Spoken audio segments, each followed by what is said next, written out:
Hello दोस्तों, स्वागत है आप सभी का हमारे यूट्यूब चैनल में। मैं आपका बहुत बहुत स्वागत करता हूं। तो बहुत दिन हो गया था यार, हमने अपने वीडियो चैनल में जो है यूट्यूब चैनल में वीडियो कोई अपलोड किया ही नहीं था। तो चलिए, बहुत दिनों बाद हमने वीडियो अपलोड करना मैं चाहता हूं। और मैं इसमें बताने वाला हूं आपको हमारे सोलर सिस्टम के बारे में, जिसे हम प्यार से हिंदी में कहते हैं सौरमंडल। तो चलिए, अगर सौरमंडल के रहस्य को उजागर करते हैं। और हाल ही में हमारे चंद्रयान 3 ने जो है कामयाबी हासिल की है चंद्रमा पर, तो उसके लिए भी बहुत बहुत बधाई। तो चलिए, ये बहुत ही खुशी का पल है। इसी कारण से हम लोग उससे प्रेरित होकर हम आपके लिए सौरमंडल के कुछ फैक्ट जो है हम आपको शेयर कर रहे हैं आपके साथ। तो चलिए वीडियो शुरू करते हैं। दोस्तों, यहाँ पे आप सबसे पहले देख सकते हो कि हमारे सौरमंडल का जो आकार है वह तस्तरी नुमा है। तस्तरी नुमा मतलब थाली के जैसा एकदम गोल है। और हमारा जो सौरमंडल है उसमें कुल 8 ग्रह है, ये आपको पता है। तो चलिए और डिटेल में जानते हैं। तो यहाँ पे आप देख सकते हो कि संपूर्ण सौरमंडल के ज्ञात द्रव्यमान का यहाँ पे 99.86% है ना। संपूर्ण ज्ञात द्रव्यमान का 99.86% जो है सूर्य में स्थित है। मतलब सूर्य के पास जो है सबसे ज़्यादा सबसे अधिक द्रव्यमान है हमारे सौरमंडल का। अकेले सूर्य के पास ही 99.86% जो है द्रव्यमान है। बाकी सब शेष जो द्रव्यमान है वह 0.14% है, जो कि ग्रहों के बीच जो है डिवाइडेड है। और वो भी कितने ग्रह, उस 0.14% का 99% जो शेयर है वह हमारे 4 सबसे बड़े ग्रह लेते हैं, जो है बृहस्पति, शनि और अरुण और वरुण। ये 4 जो है ये बड़े ग्रह माने जाते हैं पृथ्वी के। इनके पास जो है 0.14% जो कि हमारे सौरमंडल का भाग है, वह उसमें से भी 99% भाग जो है 4 ग्रहों के पास है, बड़े ग्रहों के पास। और जो छोटे ग्रह हैं हमारे बुध, शुक्र, पृथ्वी और मंगल, उसमें 0.14% का 1% मात्र 1% मात्र ही उपस्थित है। तो हमारे जो 4 ग्रह हैं, छोटे ग्रह हैं, उनका द्रव्यमान बहुत ही कम है सूर्य और बाकी बड़े ग्रहों की तुलना में।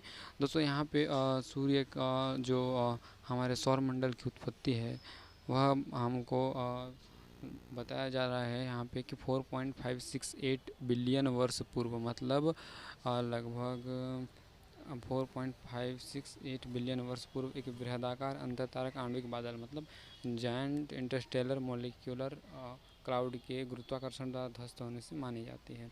मतलब जो है आपने सुना भी होगा कि जैसे बिग बैंग हो गया, इन सब चीज़ों की जो है मतलब विस्फोट होने से पृथ्वी और सौरमंडल की उत्पत्ति मानी जाती है। इसके पीछे वह कारण माना जाता है। दोस्तों, उसके बाद आगे देखें तो कुछ रोचक तथ्य है, जिसको यही जो है सबसे इंटरेस्टिंग पार्ट है हमारे वीडियो का। तो ये तो हमारा सूर्य जो हमारा सौरमंडल है उसकी उत्पत्ति लगभग 4.568 मिलियन वर्ष पूर्व मानी जाती है। हमारे सौरमंडल में जो है तारा है, एकमात्र तारा, वह है सूर्य। दोस्तों, सूर्य एक तारा है, आपने पढ़ा होगा। अगर नहीं जानते हैं तो सूर्य एक तारा है क्योंकि इसके पास अपनी लाइट और अपनी हीट है, जो कि खुद अपना उष्मा ऊर्जा उत्पन्न करने में सक्षम है। ऐसे तारा, ऐसे खगोलीय पिंड को तारा कहा जाता है। तो हमारे सौरमंडल में एक ही है जिसे हम सूर्य कहते हैं। फिर अगला जो है यहाँ पे आप देख सकते हो सौरमंडल के जो है लघु आंतरिक ग्रह हैं। 4 लघु आंतरिक ग्रह हैं, बुध, शुक्र, पृथ्वी और मंगल। ये 4 लघु आंतरिक ग्रह हैं। और बाह्य बृहदाकार ग्रह हैं वो 4 हैं। वो कौन कौन से हैं? बृहस्पति, शनि, अरुण और वरुण। उसके बाद जो है सबसे जो टोटल ग्रह हैं 8 ज्ञात ग्रह हैं। यहाँ पे आप देख सकते हो बुध, शुक्र, पृथ्वी, मंगल, बृहस्पति, शनि, अरुण और वरुण हैं। इनमें से जो है पार्थिव ग्रह जो है वह बुध, शुक्र, पृथ्वी और मंगल हैं। इन्हें पार्थिव ग्रह कहा जाता है। और गैसीय बृहदाकार, दोस्तों बृहदाकार ग्रह जो है बड़े बड़े आकार की, उनमें से दो प्रकार के ग्रह हैं जिनमें इन्हें गैसीय बृहदाकार कहा जाता है, जो कि गैस से मिलकर बने होते हैं। और ये जो हिम बृहदाकार ग्रह हैं, इनमें जो है बर्फ़ जो है जमा हुआ है वैसा माना जाता है, और बर्फ़ से बना हुआ माना जाता है, इसलिए इसे हिम बृहदाकार ग्रह कहते हैं। सौरमंडल के ज्ञात बौने ग्रह, मतलब ड्वार्फ प्लैनेट जो है कई सौ हैं, पर इसमें जो 5 ग्रहों को जो है बौने ग्रह यानी ड्वार्फ प्लैनेट के रूप में मान्यता मिली है। उनमें से जो है सेरेस है और प्लूटो है, होमिया है, मैकमेट और ईरिस है। ये 5 ग्रह हैं जिन्हें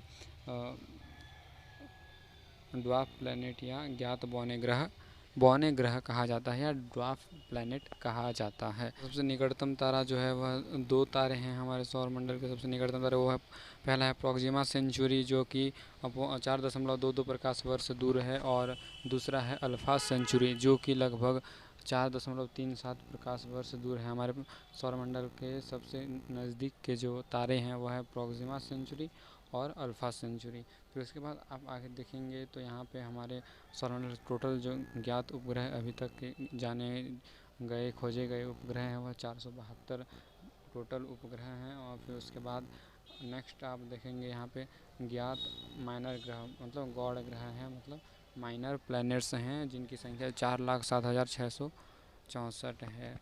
दोस्तों ये जो डेटा जो है वह 7 मार्च 2016 तक है। अगर उसके बाद अगर किसी प्लैनेट की खोज की गई होगी तो उसका उल्लेख जो है इसमें नहीं है, तो उस तक का डाटा जो है यहाँ पे आप देख सकते हैं।